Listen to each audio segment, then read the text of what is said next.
Kalaboso ang 62 anyos na lolo matapos umanong gahasain ang sariling apo sa Rosales, Pangasinan. Nag-aalerto si Claire Lacanilaw. Kulungan ng bagsak ng 62 anyos na si Lolo Federico. Hindi niya tunay na pangalan matapos umanong gahasain ng ilang beses ang kanyang sariling apo sa Barangay Cabalawangan Sur, Rosales, Pangasinan. Ayon sa pulisya, nangyari ang umano'y pangahalay ng sospek sa loob mismo ng bahay ng 16 anyos na biktima. Kahapon ay may pumunta po rito na magulang kasama po yung kanyang anak.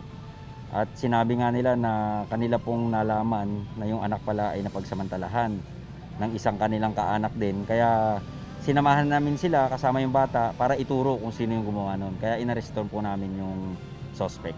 Aminado ang suspect na hinawakan niya ang masiselang bahagi ng katawan ng biktima. Pinagsisisihan daw niya ang ginawa sa apo. Totoo po, pero hindi naman gaano na wala po, nabakalakan lang yung kanya.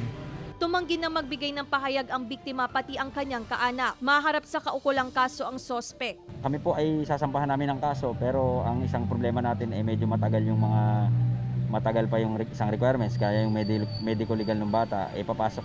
Maabutan tayo ng reglementary period. Titingnan natin kung mahahabol natin, pero sasampahan po namin ang kaso ngayon. Kasama si Daryl Peralta, Claire Lacanilaw, Balitang Amianan.